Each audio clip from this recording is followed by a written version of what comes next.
Could I have your attention just for a second? I'm Mike Montero, the Director of the Americas Program here at CSIS. We're still waiting on the presidents. It's sometimes difficult to get one president to a place on time. It's even more difficult to get 3 presidents to a place on time. So I ask for your patience, but we know that they're on their way. Thank you very much.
Good afternoon, everybody. Thank you for coming. My name is John Hamry.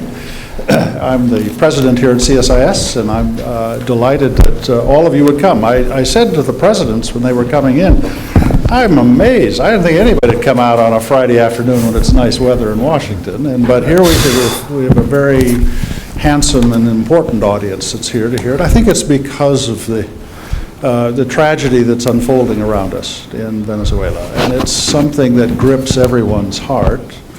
It's painful to watch what's happening, and there's no question that everyone who's at the OAS and working, and of course the presidents are here, and I do want to say special thanks to Presidents Toledo and Quiroga for joining us today. There's no question that everyone at the OAS is trying to find an answer, but there are two pretty different ways of thinking about doing it. And we're going to delve into that today. And I would like to again say thank you to President Toledo and President Quiroga, because they are at the forefront of one of the groups that's trying to move quickly to find a solution here. And there was a terrifying article this morning, I think it was in the Post, about what's happening to the education system in Venezuela. It just rips at your heart when you read that, to think that the turmoil is going to have aftershocks that we'll see for years and years and years. And we cannot be ambivalent about this. We cannot be ambivalent about this. It's too important. So I want to say thank you, especially thank you to you for coming today. You're going to help us enormously by your presentation. Now I would like to turn this over to Roger Noriega. Roger, of course, was the Assistant Secretary for American Affairs, and we were very honored and pleased that he frequently came to CSIS in that role. He remains a good friend. He's over at the American Enterprise Institute, and we're very proud that he's with us today. Roger, let me turn to you.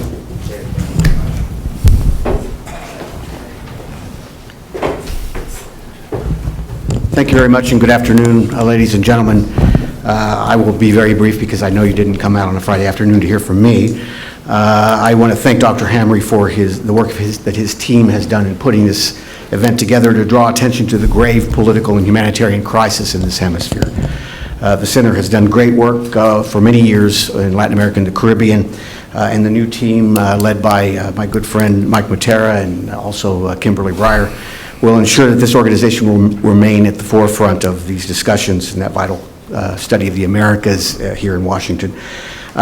First of all, I think it's extraordinarily important to recognize that the historic defense of democracy, human rights, and the rule of law in Venezuela that is being waged by about 24 former heads of state, including a couple of those that are with us today. Although virtually every government in the region has essentially ignored the systematic abuse of the fundamental rights of the Venezuelan people, these bona fide leaders have seen the problem and are trying to solve it. Next week, the Organization of American States will take its proper place at the center of an important debate about democracy at risk in a member state. That debate is possible only because the Secretary General of the OAS, Luis Almagro, has the courage to do his job. He has demonstrated his commitment to the Inter-American Democratic Charter by challenging member states to address the dangerous polarization and rupture of democratic order in Venezuela. By advocating a peaceful, democratic, and constitutional solution in the form of a revocatory referendum, Secretary General Almagro is attempting to rally the region to keep faith with the Venezuelan people. Let's be clear. The political dialogue organized by President Maduro and his allies is devised to evade a debate at the OAS and to buy time that Venezuela simply does not have. That forum is no substitute for the OAS engagement to hold the government accountable to its solemn commitments under the Democratic Charter and, much more importantly, under its own Constitution. I'm honored to have had a role in drafting the Inter-American Democratic Charter. As a matter of fact, I signed the charter on behalf of the United States in Lima, Peru, when Secretary of State Colin Powell had to return to Washington on September 11, 2001. It is clear to me that the essential elements of democracy, the separation of powers, and the fundamental human rights protected by the Charter are not being respected in Venezuela today. However, the invocation of the democratic charter does not and should not mean the suspension of Venezuela, nor does it even require a vote. The OAS can simply help. The inter-American community can get engaged to help Venezuela out of this escalating political crisis by respecting the legitimate exercise of power by the democratically elected National Assembly and their constitutional referendum, which allows people to decide their future. Let's be clear, the only way that President Maduro can avoid that OAS involvement at this stage, in my opinion, is with the active, conscious collusion of other member states. Were it not for the dramatic humanitarian crisis and the dangerous political polarization in Venezuela today, the United States and other key South American countries might be able to remain on the sidelines. But if they insist on doing nothing or hide behind a disingenuous dialogue, those governments, frankly, will share the blame in what happens in Venezuela. Finally, the humanitarian crisis already is grave and growing. Venezuela has been on a starvation diet for over a year. Essential medicines haven't been available for months.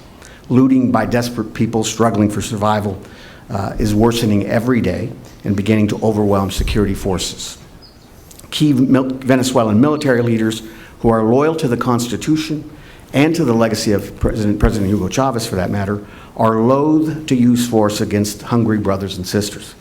Far from considering a coup d'etat, those institutional military leaders, I understand, have defended the democratic process as they did on December 6th and would likely welcome a peaceful referendum. Venezuelans across the political spectrum know that the way out of this current crisis can be found in their own constitution. However, even if President Maduro decides to allow a referendum on his mandate today, that electoral solution may not come soon enough to avoid an economic collapse. It's simply urgent that the international community move now to limit the damage. The inter-American community cannot watch what is happening in Venezuela today and urge that the oppressed and the oppressed hug it out. OAS member states can do their part to help the Venezuelans next week by merely confronting the reality and doing their job. I want to thank you for your attention, and I want to thank CSIS once again for organizing this important forum. Thank you.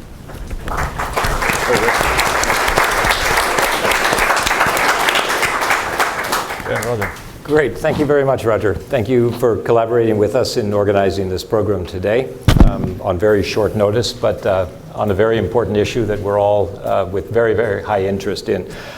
Just briefly, you have the bios of President Toledo and President Quiroga. President Chinchilla was not able to make it, unfortunately.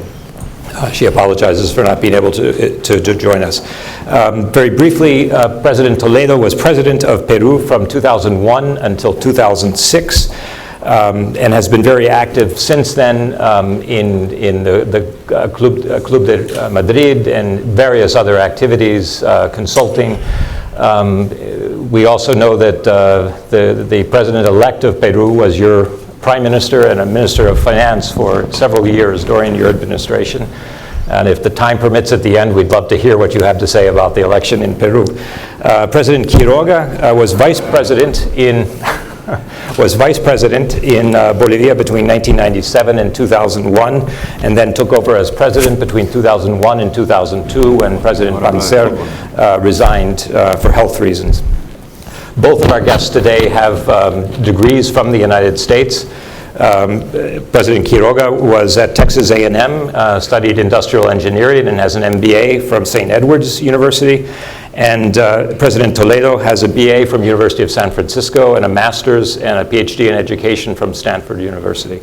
So without further ado, I'd like to first turn the word over to President Toledo, who's going to share some thoughts with us. Then President Quiroga, the same. You could just sit, be a little more comfortable. Better, sir. My coffee. So thank you all very much. First of all, let me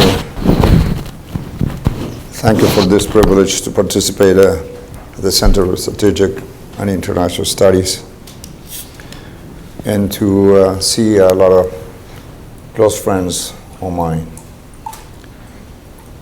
This was organized very rapidly. and I made a trip deliberately in the middle of forming the new cabinet in Peru. But democracy is much larger than one single government.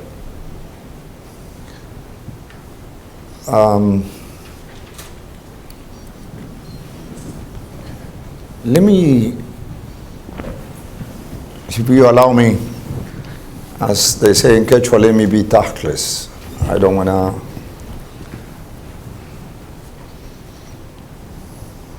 fool around with much diplomacy, which I don't have the privilege to be one of them. I'm just an Indian gypsy fighter for democracy, the rule of law. And I'm free now to say what I believe thanks to quality of education. And I think some of you know where I'm coming from.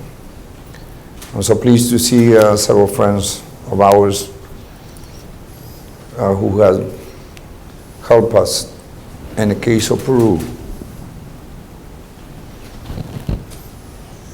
to recuperate democracy in a fight that it was not easy. In the years, from the years 1977, 2000, La Marcha de los Cuatro Suyos, and then became a president.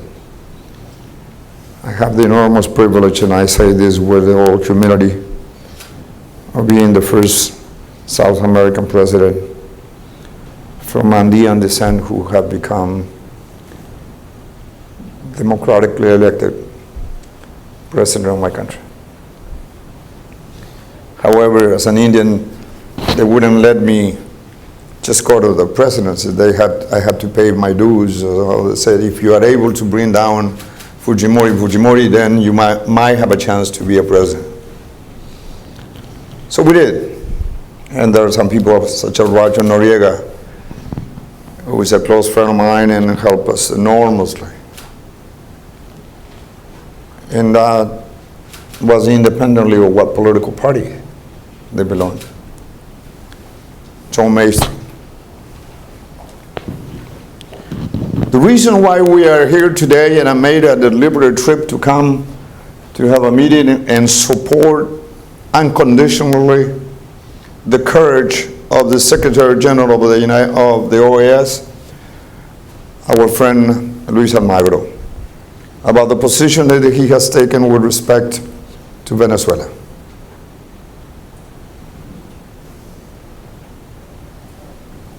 Finally, we have a Secretary General who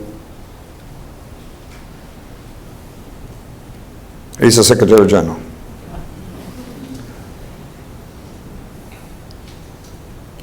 And we have come three presidents, President Quiroga, close friend of mine, President Chinchilla, to represent about over 30 former presidents from Latin America, and some other 80 more presidents from the Club of Madrid, to provide an explicit, clear-cut, no concessions support to the Secretary General about the position that he has adopted recently with respect to Venezuela. Mr. Hugo Chavez was a student of Fujimori,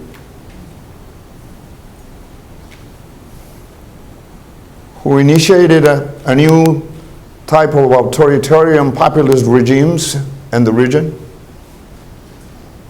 When we, after 60 years, the region was looking forward with a lot of hope that we have learned our lesson. In the economics area, we have learned that import substitutions did not work. That we no longer are producers of high hyperinflations, such as we did in Bolivia and in Peru, 2.5 million in 5 years. We've been a good student in the economics area. So much so that the financial crisis of 2008 to 2009 was not produced by Latin America, by the way. Because Lehman Brothers and Merrill Lynch and JP Morgans are not based in Latin America. So that lesson we have learned. What we have not learned yet is to build an architecture of democracy with strong democratic institutions.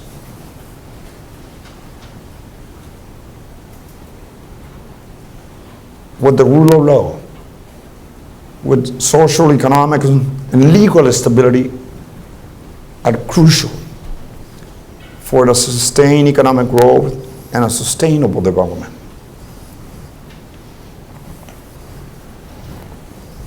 Institutions. One might have a lot of questions about this country, but one thing that I admire in this country, institutional work.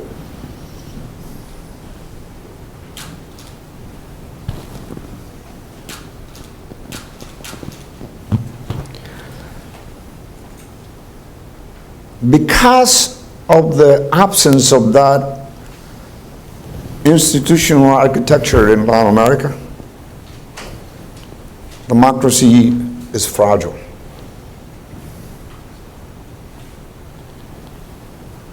And this new type of authoritarian regimes utilize democracy to enter into power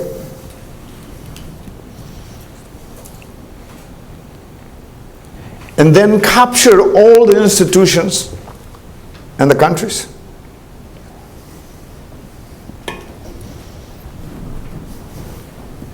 And begin preparing the re-elections.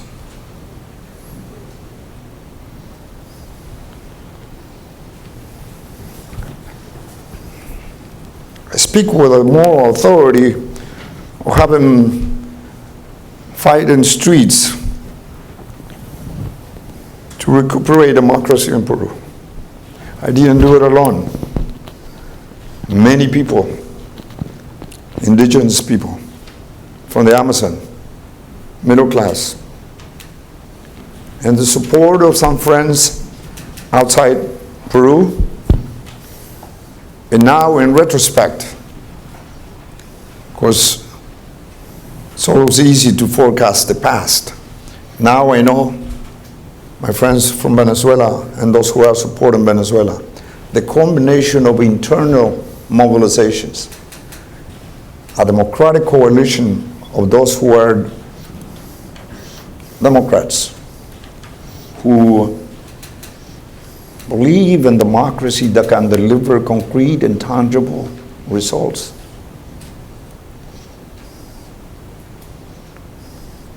They support us.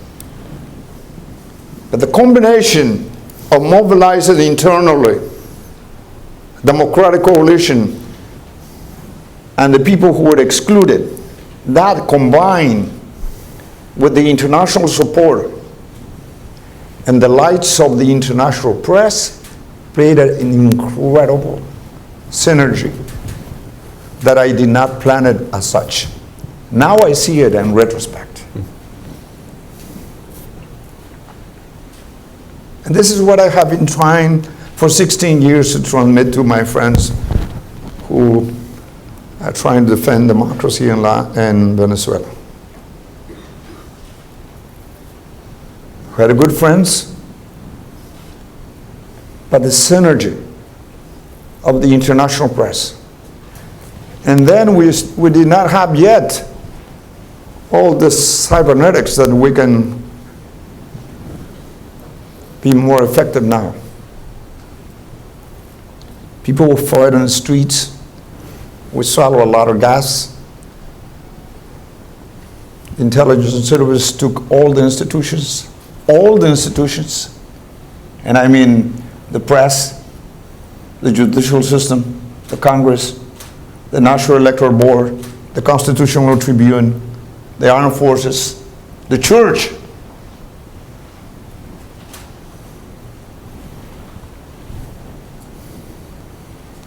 And I never had any political experience. I was an academician. Then I was at Harvard and I lost my mind. And I jumped into the political swimming pool without knowing how deep the water was and how big the crocodiles were. But I have to pay my dues as an Indian. The reason why I mention this is because I'm trying to transmit to my friends who defends democracy in Latin America. I'm now much more optimistic than 5 years ago. I wrote a book that is, you should have it, Stanford University Press. It became a bestseller I never thought in my life. But that's looking at the future. The reason why we came today, just going back and forth, is because we came to provide an unconditional support to the position that the Secretary General of the OAS, Mr. Amaru, has taken.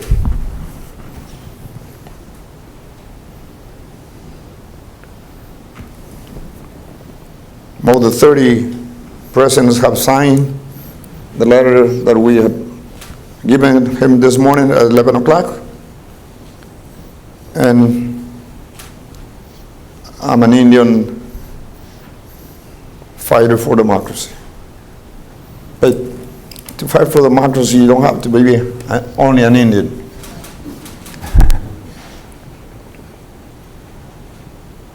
My friends, democracy is an empty word if it doesn't deliver concrete, tangible, and measurable results to the excluded people, to the poor,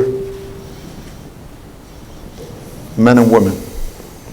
Democracy is an empty word if it is not backed up by strong democratic institutions. Democracy does not have a nationality. Democracy does not have a frontiers.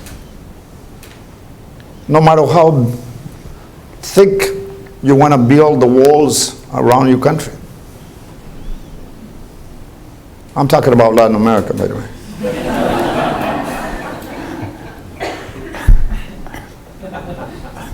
Democracy has no nationalities.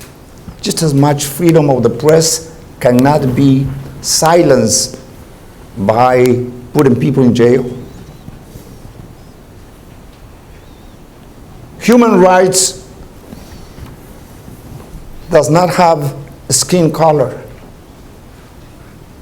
And democracy means the capacity to be tolerant about people who have different political points of views.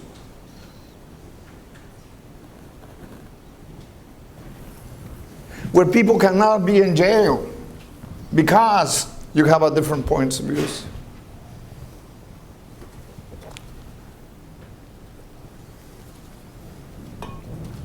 Mr. Ledesma, Mr. Lopez, Mr. Rosales, Mr. Capriles in Venezuela. Fujimori took control of all the institutions and changed the constitutions to be for 30 years and a project of 30 years. Fujimori, Keiko Fujimori, Kenji Fujimori, Sachi Fujimori, 30 years plan.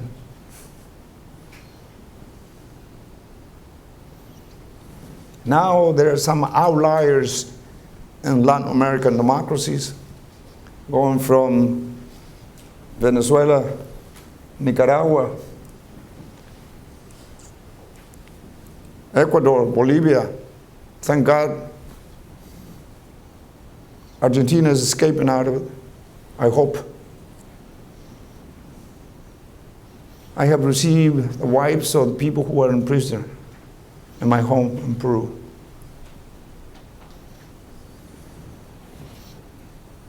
My third point It's the reason why I speak with the force of my mind and my conviction is because the Inter-American Democratic Charter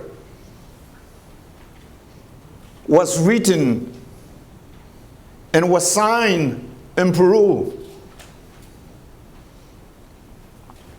September 11, 2001, when I was president in Peru, it was signed by all of the governments represented by the ministers of foreign relations. From the United States,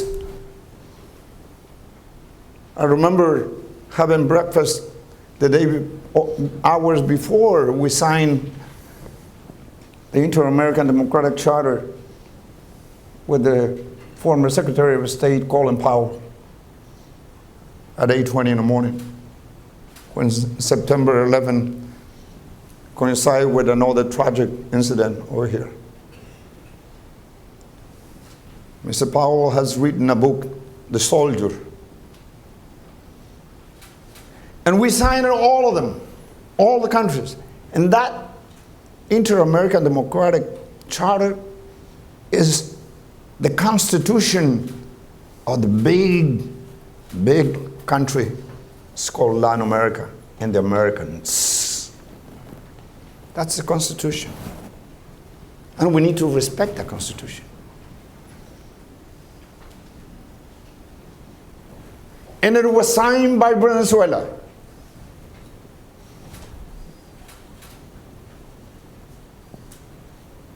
And in 2002, in April, in a meeting of head of state of the Americans in Costa Rica, there was a military coup in Venezuela. And I was the first one to come up to defend Mr. Hugo Chavez. I don't understand that. I wanted to be consistent with what we have signed and committed ourselves. I received some calls from the United States in order not to do that. But we came out, including President Quiroga, Fernando Enrique Cardoso, Ricardo Lagos, to defend the Inter-American Democratic Charter against this military coup against Mr. Hugo Chavez. That's just the background, so you to know that is presidents and there's a moral authority of the region. Then I flew to Harvard to give a lecture defending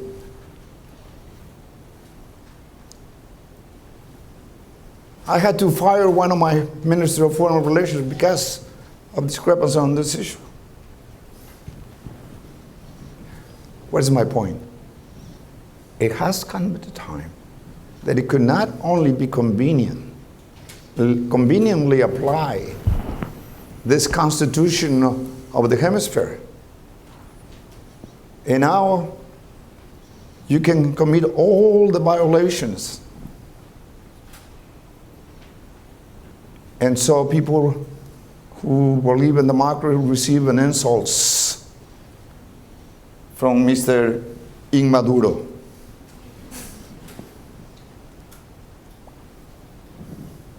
We cannot have ambiguity.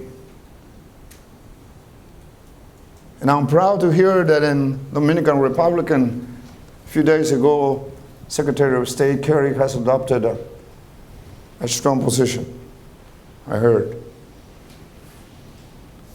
I'm surprised that some people from Spain, La Madre Patria, now is working for Mr. Maduro.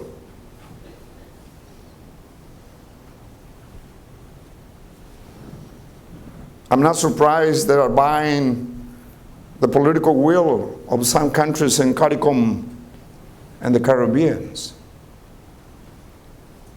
Next week, there is going to take place two important events.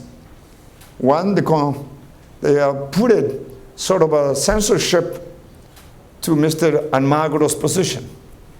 And secondly, they will consider the application of Article 20 of the Inter-American Democratic Charter. We're not trying to condemn anyone. We're just asking to respect the Constitution of Latin America, a Constitution that has been signed. All what I'm saying is liberate those people who are unfairly in jail because you have a different point of view. Democracy is done.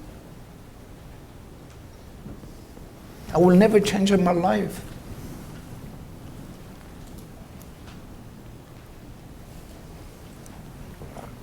When you don't have institutions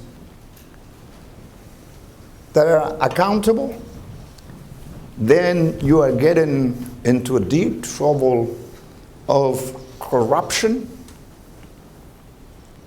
organized crimes, narco-trafficking. The book that I just wrote looks at 2050.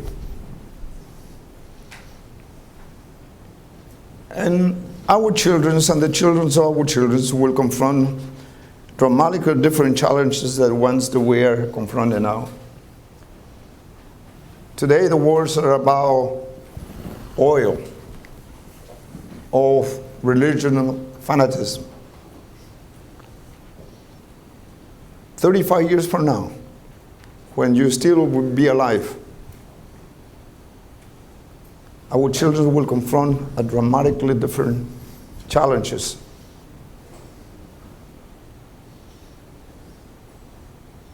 They will have wars about not oil, about the scarcity of clean drinking water. Our children will confront the challenge of food security, because by 2050, we will be 9 billion people in the world. That is 2 billion more than what we are now. Our children will confront the challenge of the adverse effects of climate change. It won't be about oil.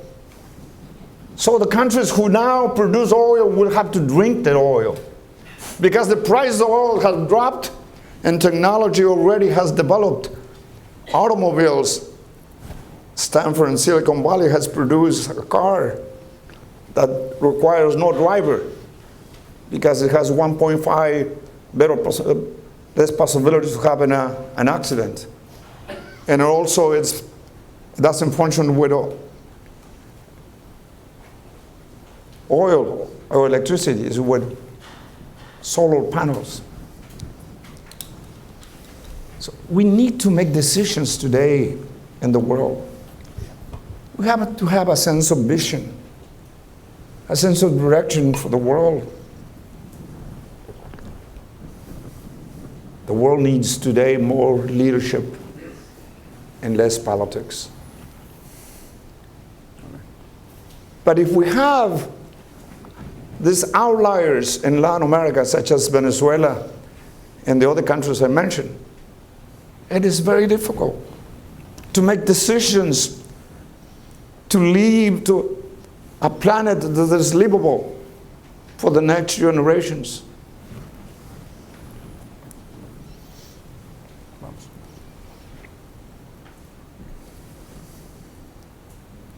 There is a group of former presidents who have decided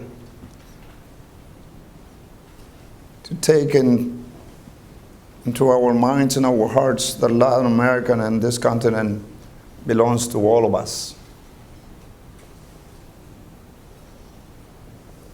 I still don't understand what is the socialism of 21st century. I thought I knew something when I was at Harvard or at Stanford, but I don't understand it. And so we came to provide support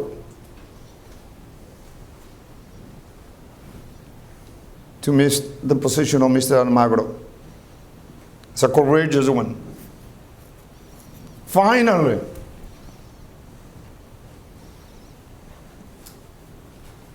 now they're trying to censor him.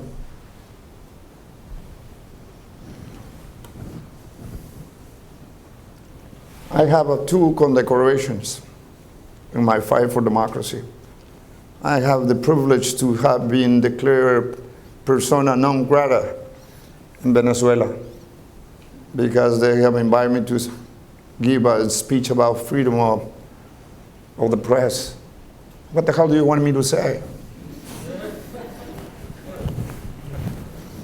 I accepted the invitation of the International Society of Press. So they also were democratically declared persona institutional non grata by the Congress of Hugo Chavez.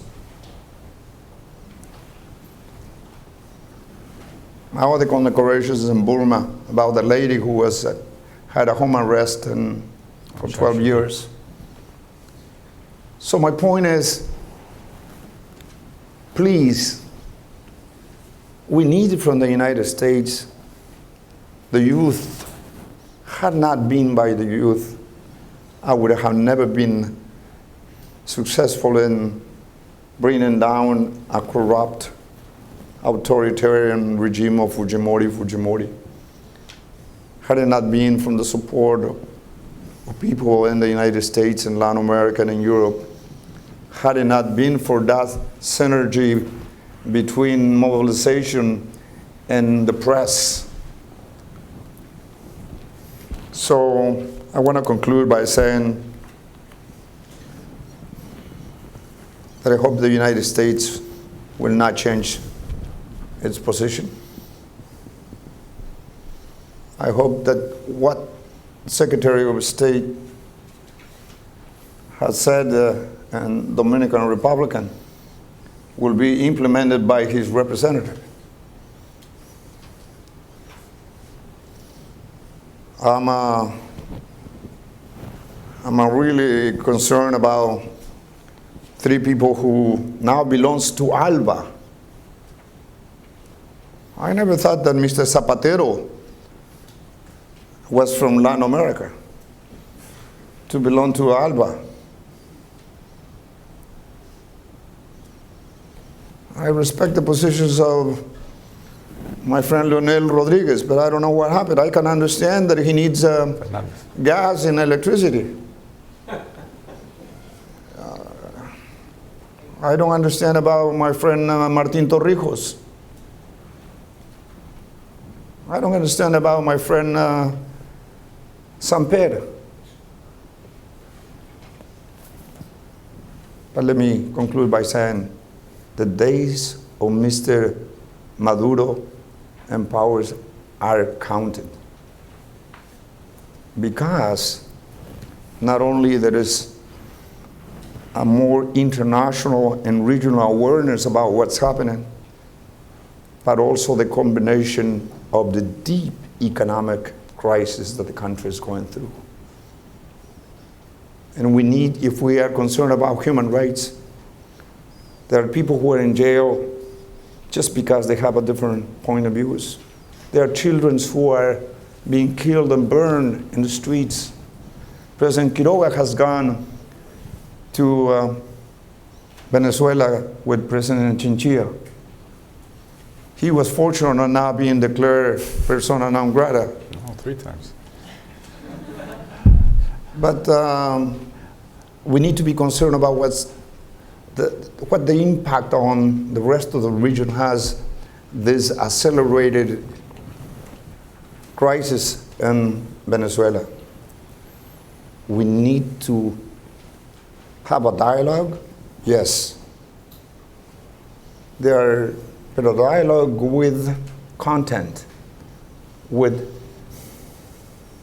timetables, and with the participation of the peoples who are being affected in Venezuela. Otherwise, these other peoples might be just lobbyists of their regime. Finally, watch it with narco trafficking.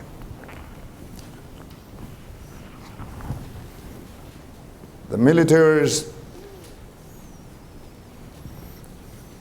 are very scared of what's going to happen.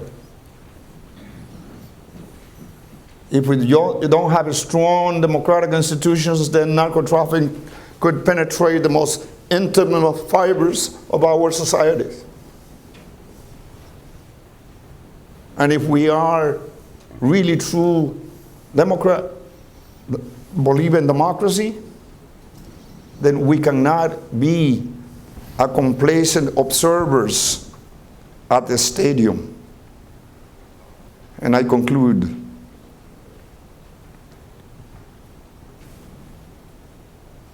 I'm concerned with the silence, with the complicity silence of many head of states who are in exercises now. Watch it. History will judge them, their silence as a part of the complicity of not implementing the democratic charter to have a democratic continent with a sustained rates of economic growth, sustainable development, redrawing the social face of our continent. And this hemisphere cannot afford to have another Nicaragua, Venezuela, Bolivia, or Ecuador. Thank you very much. God bless you. Thank you very much for the invitation.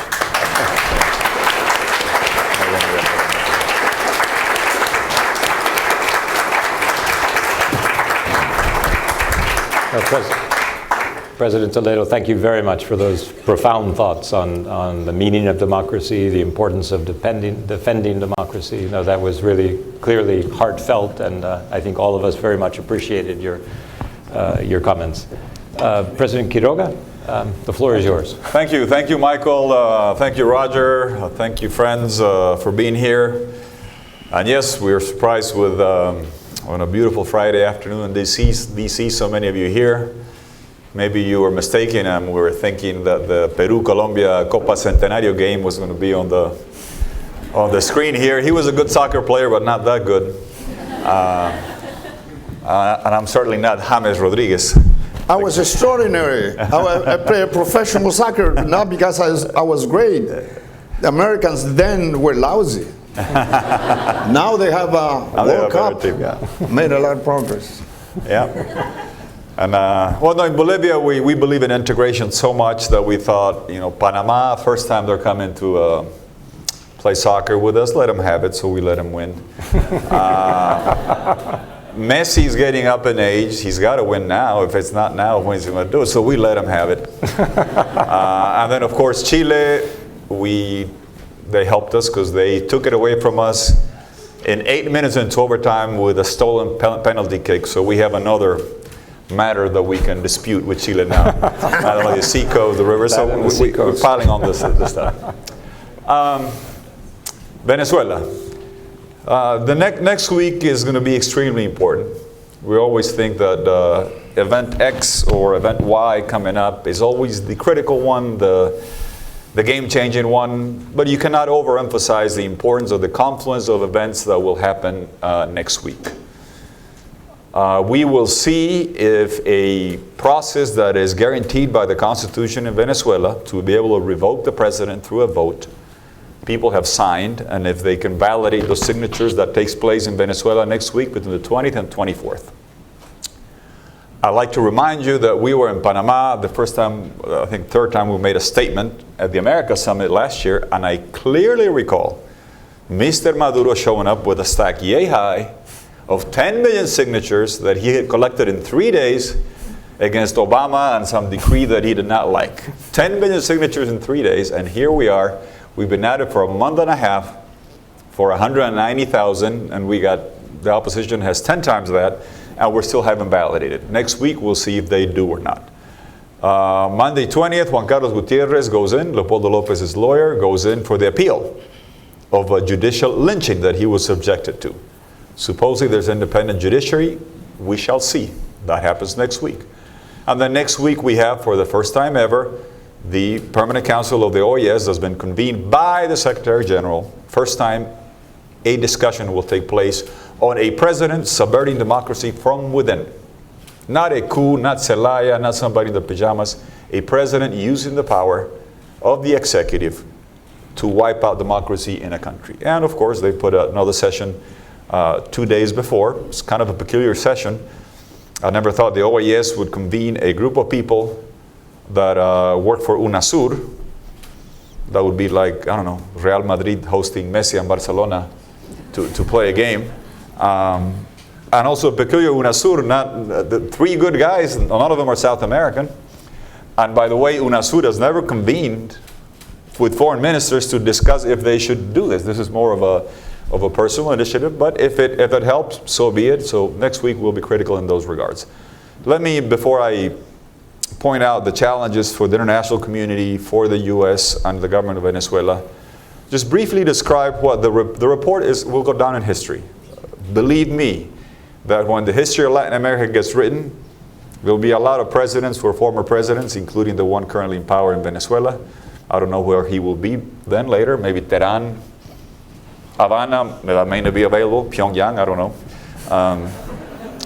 But there's some people that are structurally changing the way our region comports itself. And there'll be two people that stand out in this decade to me.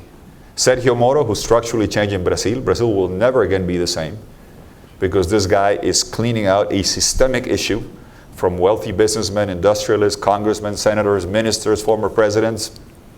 They're all paying the price for whatever they did. And you may or may not like it, but Brazil will never be the same after Sergio Moro in this decade and this year's. And I submit to you that the Americas will never be the same after the Almagro report. It has that kind of weight to me. Because it was for a long time, when presidents have clamped down on the free press, persecuted the opposition, it's better to look the other way. Hoy por ti, mañana por mí. Because if I call you on it today, then you may call me on something later. So here we are, we have a report, and the report describes the tragedy of Venezuela, the homeland of Simón Bolívar, who freed a lot of us, including Peru and ourselves. And it is being applied, and I would submit it is a moment such as the one that Toledo presided in Lima in 2001. The Democratic Charter was signed as a response or as a clear message that said, Nunca más Fujimori, never again someone who persecutes the opposition, who clamps down on free press, and who shuts down the Congress with tanks. It is time to say, never again a president that persecutes the opposition, that clamps down on free press, that decapitates the Congress, not with tanks, with judges, but it's the same effect. There may not be a picture of the tank that grabs you, but with judges, they're doing the exact same thing in Venezuela, and it's time to look at this. If you read the report, the tragedy of Venezuela is that a country, this will be Churchill in reverse. Never before in history has a regime with so much time in power, with so much money, with so much control of the institutions, done so little to really help the people. As a matter of fact, done so much to utterly destroy an economy to the point of oblivion. That is what has happened to Venezuela. If I gave you a challenge of taking over a country that has everything, oil, minerals, industry, agriculture, great coffee, great chocolate, the most beautiful woman in the world, supposedly, I don't know that for a fact, but the most courageous woman in the world for a fact, I do know that. The ones that are fighting. Great baseball players, great musicians, they have everything. And if I ask you as a challenge to take this country and run it into the ground and destroy it, you couldn't do it if you tried. And lo and behold, here we are, and they have done it. The economy has been totally destroyed. It has a massive economic depression, the highest inflation rate in the world, sky-high fiscal deficit, sky-high current account deficit. They haven't defaulted on the foreign debt to Wall Street yet, but they have defaulted on payments to labor, to trade, inside the country. They have totally wiped out the country with what they've done economically. Look at the social effects of what happens. Imagine being a mother of 3 in Venezuela, and imagine having to go to the store, and you have to overcome AIDS, SIDA, with a C in Spanish. I know how to spell in Spanish, SIDA. Criminalidad, inflación, desabastecimiento, apagones. If we were doing it in English, it's going to be BICS, B-I-C-S. Blackouts like in the Stone Age. In Venezuela, with the largest oil reserves in the world, blackouts. The French left-wing socialist dream has come true. 2-day work week. 2-day work week. Because you got to turn off the lights Monday and Tuesday. Blackouts, no water, people collecting the water. You have the Zika virus, you have to pile up the water in buckets. That's worse for the Zika. The blackouts and the scarcity galore. Inflation, the highest in the world. They are number one. They're the champions of the world on inflation. Criminality, they are number two. And then the shortages of everything you can dream of. Because this is a regime that steals that country blind. And for a long time, they stole the money. With the sky-high prices of oil, they stole a bunch of it. When the production started coming down, they had the multi-tiered exchange rate. They steal the dollars. Now they're out of dollars. And now they're stealing the food. I mean, this is never before, never would have been possible to imagine or envisage that in a country like Venezuela, the only way that you can remain in power is by blackmailing people with hunger and with medicine. And that's what they've resorted to. The claps are exactly to blackmail people with food. And that is the tragedy. That is, if you read the report of Almagro, here and there, that is what the situation that describes. What is the political consequence of what has happened? Under that catastrophe, any country would have massive protests, unrest, and people with legitimate grievances. The response has been to do the only thing the regime does well: massive repression. A democracy requires independent institutions. Look at Venezuela. We were there in December. Invited by the opposition, yes. Zapatero, Martin, and Leonel, they were invited by the government. It was a different role, shall we say, back then. And the opposition won the vote. They have 2/3 of Congress. 2/3, you know, in the US or anywhere else, with 2/3 of Congress, you can do a lot of things. But what was the response? Totally ignore that and continue as if nothing had happened. This is the only country in the world where young people are in jail, 10 meters underground, for tweeting. For tweeting. Nowhere else do you find that, except in Venezuela. Journalists jailed for reproducing international news stories in Venezuela. Institutions co-opted. When a judge does not abide by the government's dictates, a FUNI, and she does not jail somebody the government wants jailed, they jail the judge and they rape her, not metaphorically, really, in jail. Imagine being a judge in a situation like that. Peaceful protests, you jail the leaders. It's impossible to understand. The mayor of Caracas, the second highest elected office, yanked from office at gunpoint under house arrest. Is that democracy? Has Constitution been subverted? Yes, a long time ago. Almagro's report is great. I think some could legitimately say, why did it take so long for the OAS to wake up and realize what has happened to this country and the issues that the country faces? Again, next week will be critical. I don't want to dwell on too long, so we can have some time for discussions and exchanges. It will be critical, and let me give you my viewpoints, very frankly, on what the challenges are for the government of Venezuela and for the international community. The government of Venezuela goes around saying that everything is hunky-dory, that everything is good. Well, we'll put it to a test. If it took 3 days to have 10 million signatures bashing Obama, why is it taking almost 2 months for 190,000 signatures? We got to see next week. And by the way, out of those signatures, they have dictated that 600,000 of those are invalid or illegal.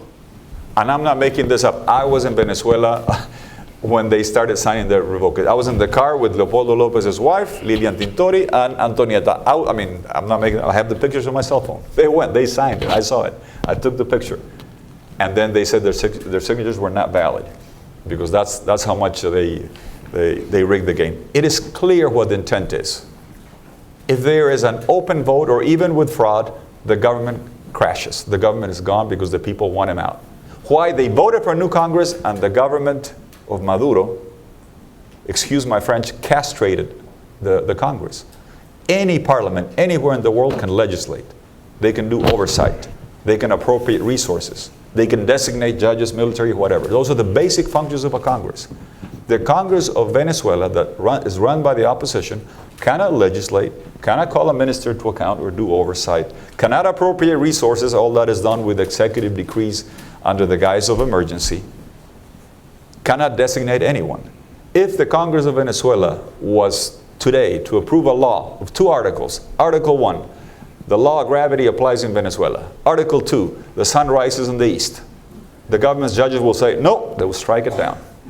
I'm not kidding, they will strike it down and it wouldn't be valid.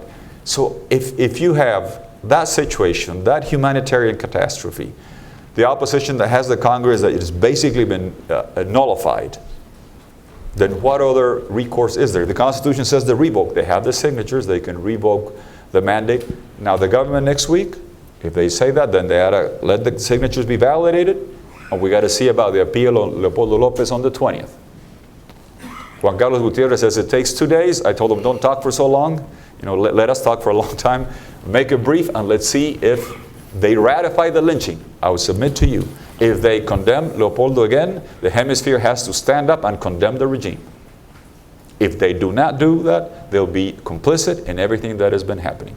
For the international community, I think for a long time, many of us that struggle, Alejandro says that he was called persona non grata once. Well, I have 3 of those, I think, in Venezuela. And they revoked my electoral observation credentials in 2007 and 2014. So anytime when we do the revoke of Maduro, I'm going to go there as an observer. I'm going to beg to have my credential revoked. Because every time I've been there where they revoked my observer credential, the opposition has won. So I think it's at least a good omen.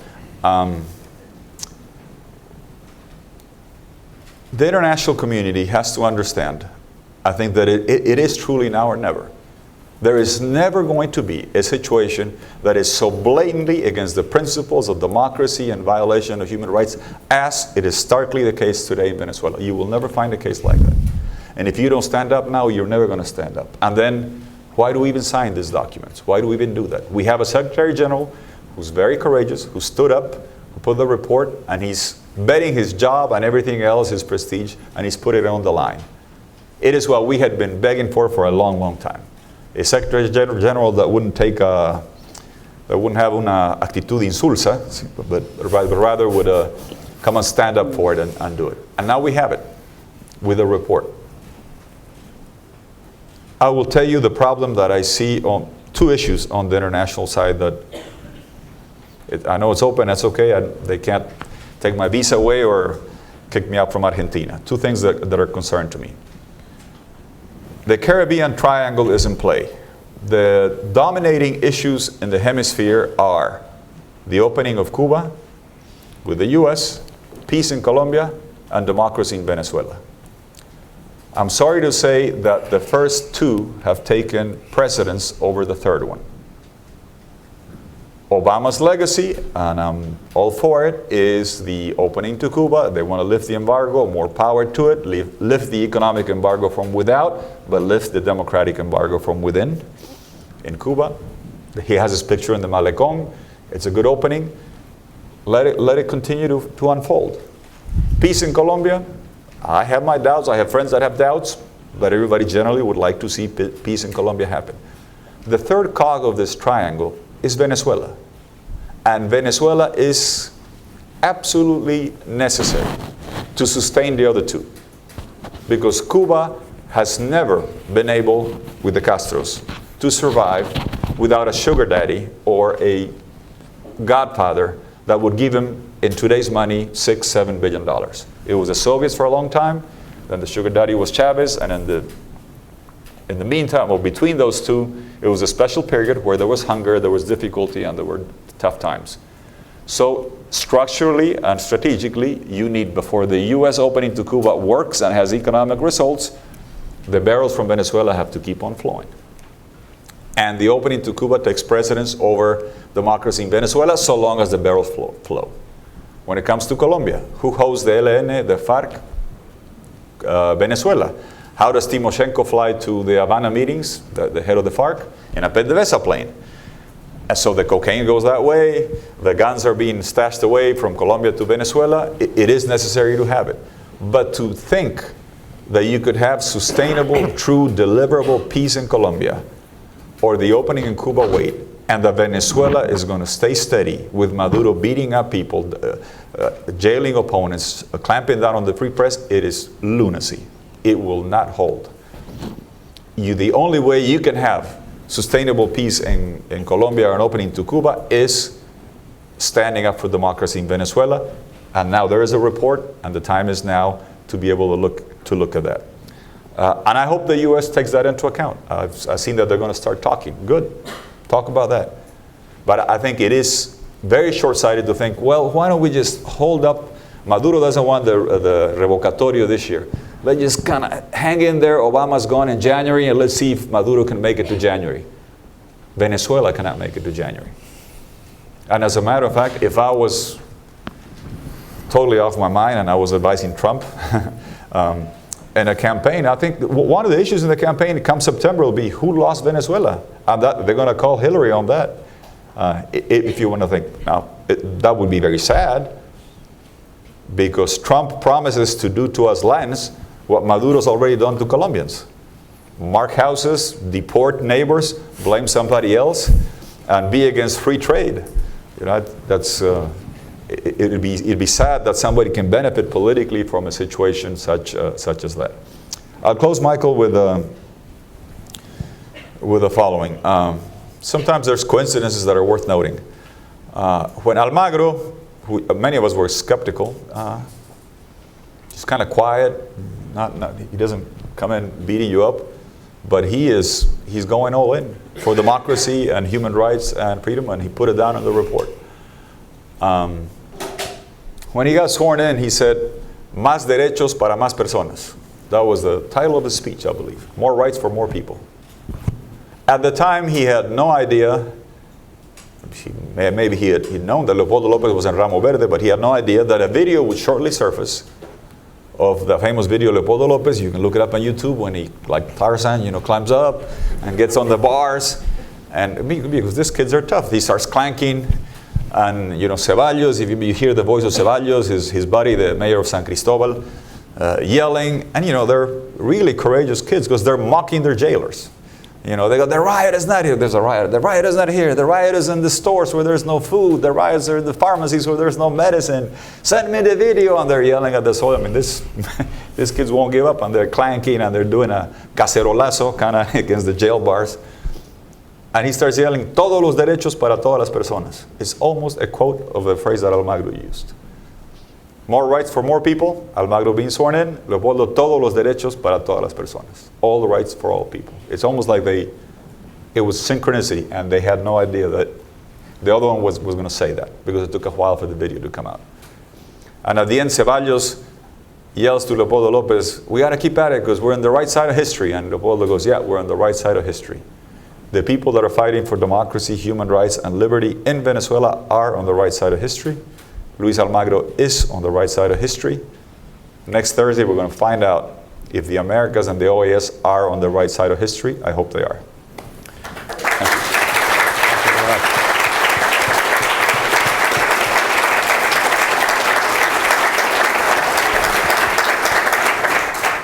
Okay. Well, I think you all understand that it's not easy to ask a president to shorten comments or to be quiet, but I'm very glad that both of you have shared what you've shared in the way that you have. Your comments really have been profound, and I think have really helped us to understand the situation that we face next week in the vote at the OAS. Both of you have mentioned that you've been declared persona non grata a number of times out of Venezuela. I can't claim that same honor, but I have been declared persona non grata in the Soviet Union back in 1986 for being the human rights officer at the U.S. Embassy during a period when human rights were being violated left and right in the Soviet Union. One of your comments, President Toledo, on the need for more leadership and less politics, that's something that that keeps repeating itself in my brain. But I would like to hear, you all have come from meeting with Mr. Almagro at the OAS this morning. I don't want you to share necessarily what you spoke with him about or anything that he told you in previewing what may happen next week, but how do you see things working out, playing out next week? There will be a vote. It looks unlikely that there's going to be a majority in favor of invoking the democratic charter. Does it really matter? Has the victory already been won in terms of what Luis Almagro has done? Could you share your views on that? My reading is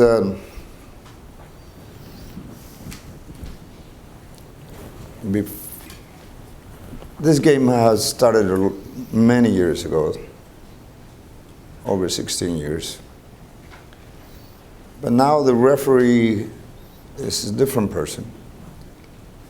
And so when he tries to call the game and to play fair, so you condemn the referee. They have done something in the Dominican Republic, and I'm not going to reveal, I haven't been there, but they're trying to question now the Secretary General. They haven't been able to vote against him, but rather to put in a General Assembly a question over the position of Mr. Almagro. They're trying to investigate. It's fine. I'm surprised that Mr. Zapatero, who I thought he knows that the Berlin Wall has fallen already many years ago, and he belongs to the same political party of Felipe Gonzalez, is now lobbying for ALBA.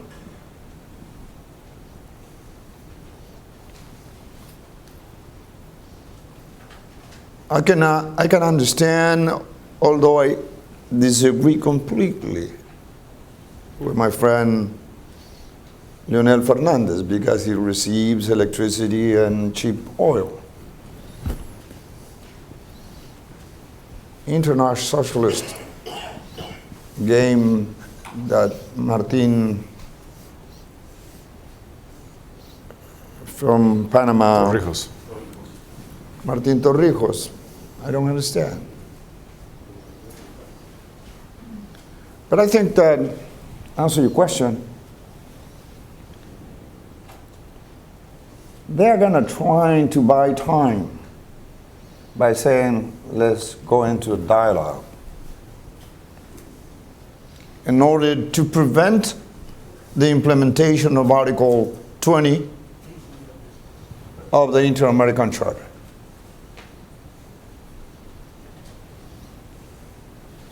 No.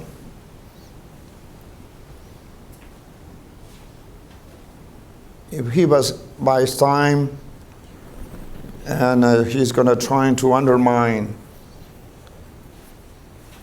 the position of the Secretary General, because every vote counts the same. Trinidad and Tobago, CARICOM.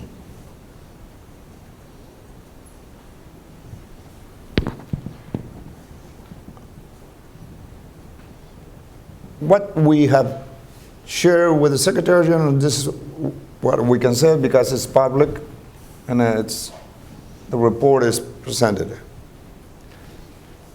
Dialogue, yes, but don't use the dialogue as an excuse to buy time. Let's put content to the dialogue. What are the targets? Timetable, the participants, and the content of the dialogue. And we need to monitor this.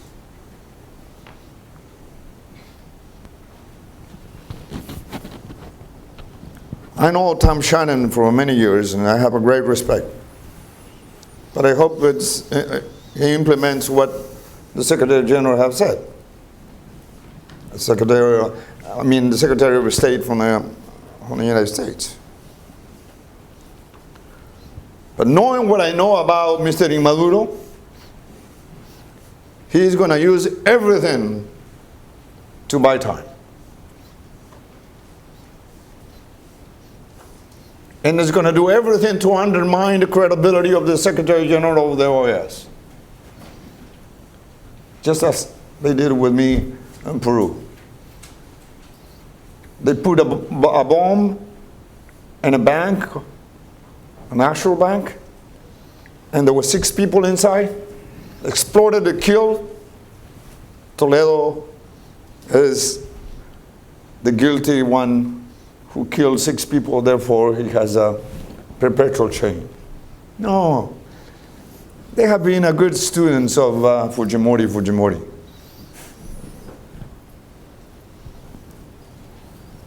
It is, I think we are reaching a very important time in this fight of democracy. I hope President Macri, who is a friend of mine, will not fool around with this. I think that in President Quiroga's country, the referendum has prohibited to President Morales for another re-election. President Correa has told me that he doesn't want to continue. In Argentina, hopefully, we are going in a new direction. And if we pressured and don't give in on the case of Venezuela, then the outliers will be cleaned up and the continent will be the promising continent in the world in the next 35 years. The promising continent. I said the challenges already that our children will confront. Latin America has several advantages if we are able to have leadership in less politics. No, that point is a very, very good one. I'm going to interrupt here because we have just a few minutes left. Surely. I want to give President Quiroga a quick chance to respond, and then I am going to open up for a couple of questions to the audience. Let's see, I think next week, I think anytime you have a situation of conflict and polarization and you want dialogue, there ought to be some basic rules that should be agreed to. So where do you have the dialogue? What is the agenda of the dialogue? Who are the facilitators and or mediators, and when do you hold it? And then who participates?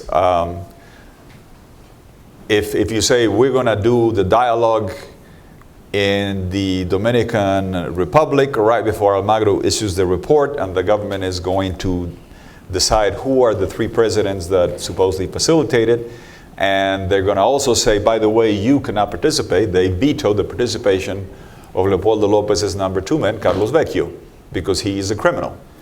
So supposedly, that's what the government says. And strangely enough, a week later, Zapatero goes to Caracas, and he goes to Ramo Verde, and he visits the head of the criminals, who's Leopoldo Lopez. So why do you veto the number 2 when you actually go to Ramo Verde and visit the head of Voluntad Popular, who's Leopoldo Lopez? Having said that, I think there's 2 contributions that have already come out. Maybe they didn't mean to, but 2 things have been established.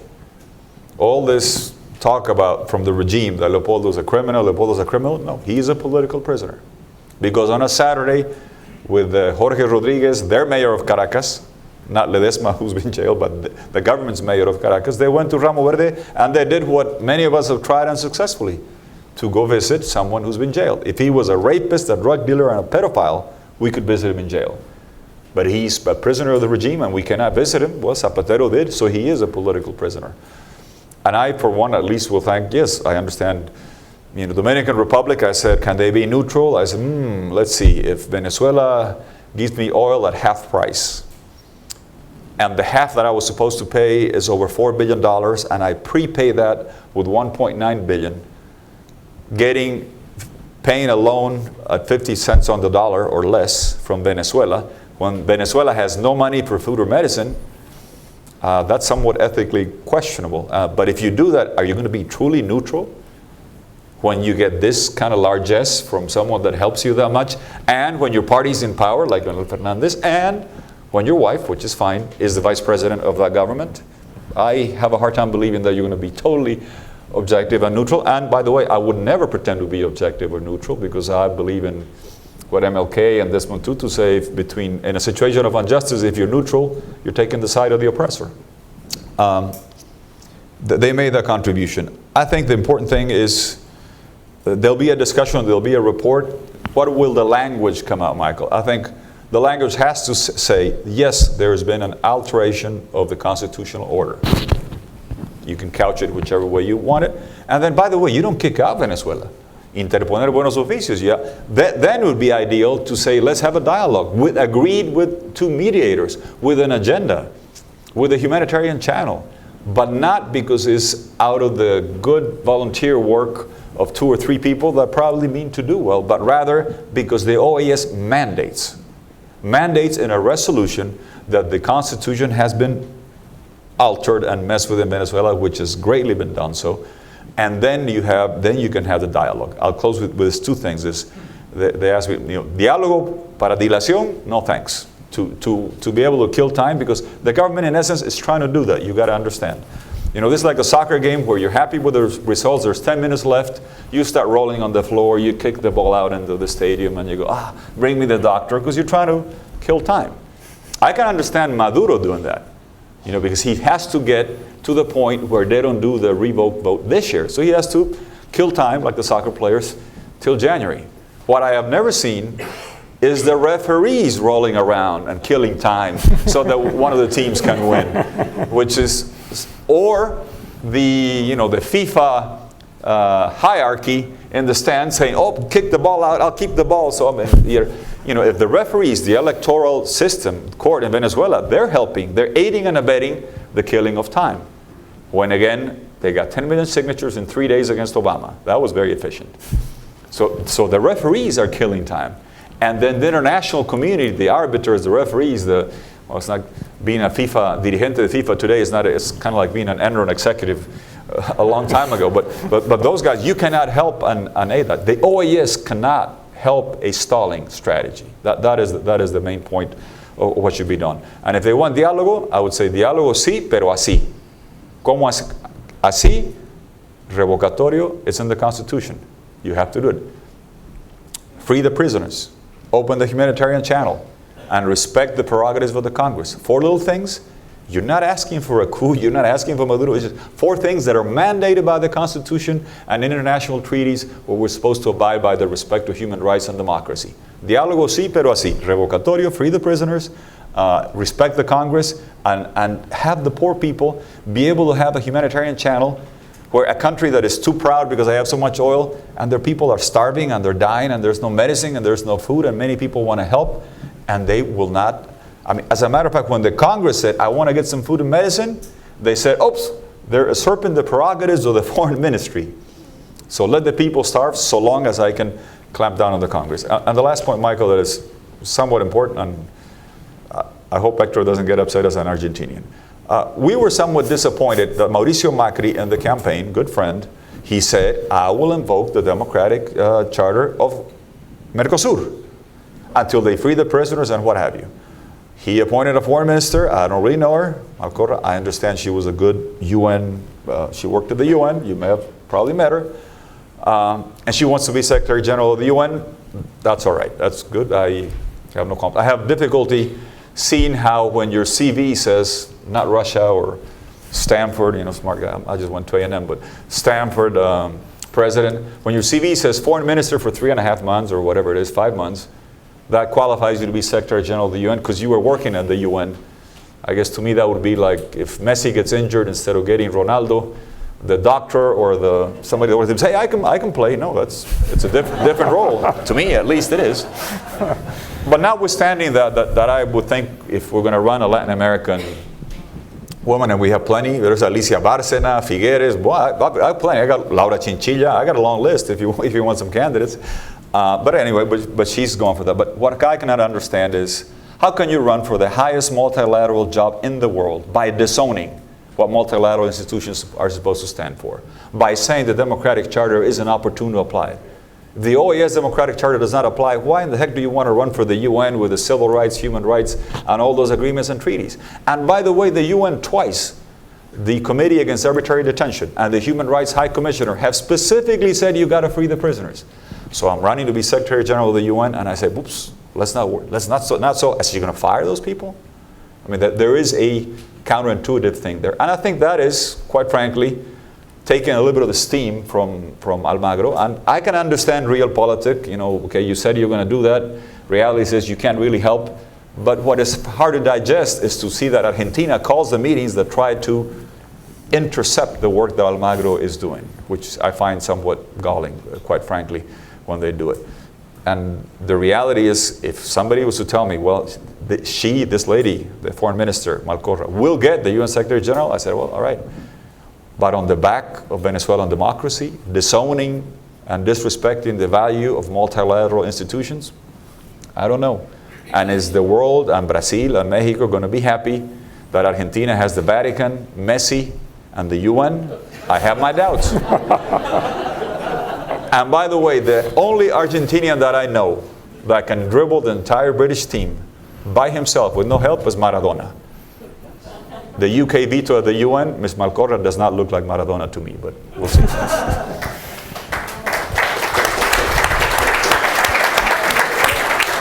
This session today began a bit late, and I'm going to lose my job if it doesn't end close to on time. So I'm afraid we're going to have to do without questions. But this has been fantastic. I love the football, soccer analogies. It's been very, very entertaining.